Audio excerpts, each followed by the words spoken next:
Okay, so let me explain what the fuck is going on here. So most people already probably know the gluttony of elements that we've been using. It's Val elemental damage healing. This is the skill ID. Basically, this is a Val aura that you can only get from this amulet, and this amulet already comes pre-corrupted, so we cannot get a curse corruption or anything like that on this. This is what our curse bot have been using for weeks now to make us immune to elemental damage, because instead of taking elemental damage, you're going to heal. That's what it does. Cast an aura that causes taking elemental damage to heal you and nearby allies instead.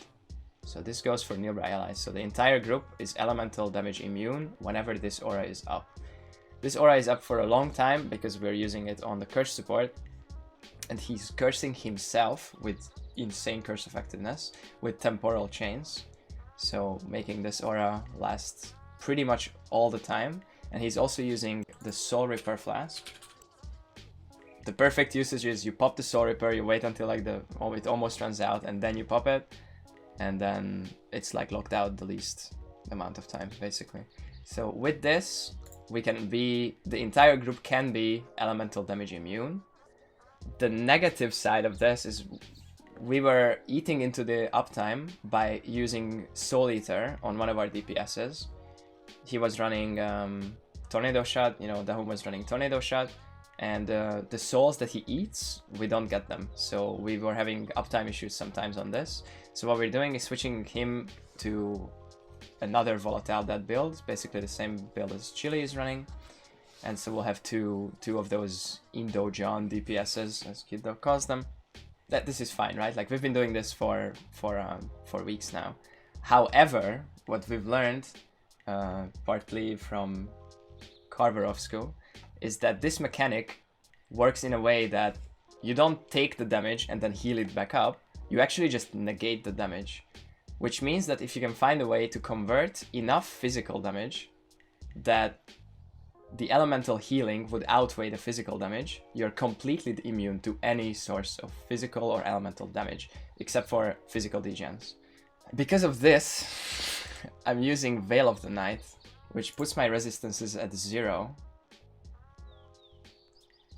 And thereby, if I have 51% incoming physical damage converted to elemental, I don't take physical damage. Which means we are both immune to physical and elemental damage if we can convert enough physical damage so that the elemental part will outweigh the physical. So how I achieve this with this character is 20% from Taste of Hate.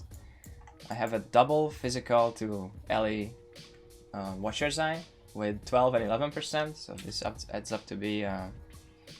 and I have the shield with the perfect corruption, 8% physical damage from hits taken as lightning damage.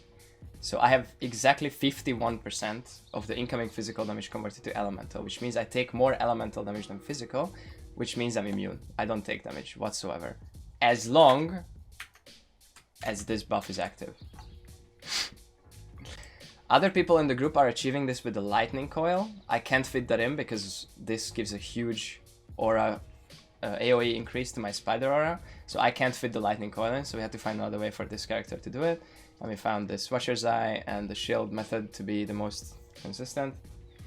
Our resists need to be 0, because if my resistances were higher than this, then the elemental damage that gets converted from the physical would be lessened, which means I would need to convert more than 51%.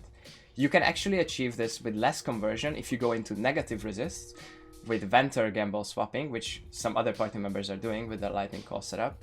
But I don't need this because this just puts me on 0, and then I just need to get 51 and I'm good, right? Theory crafting is so much fun, you guys have no idea.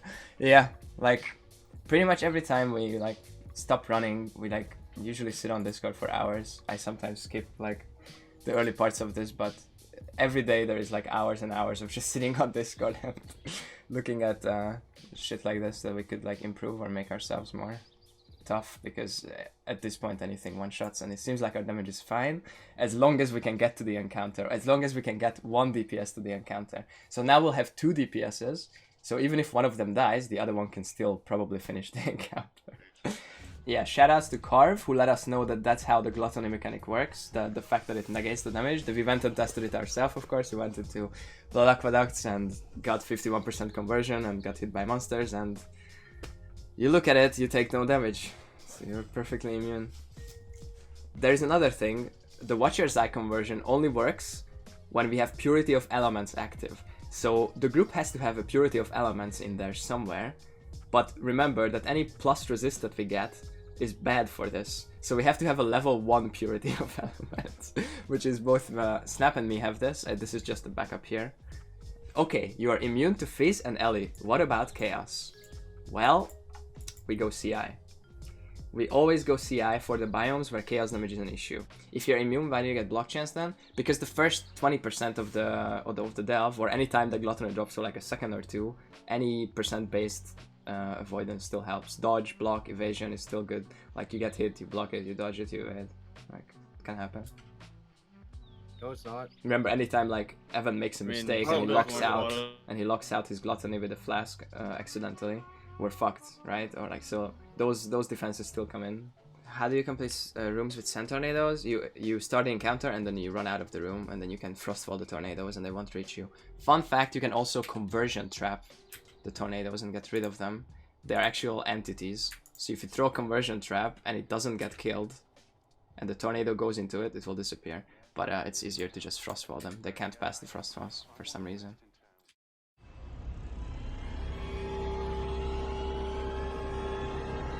Go.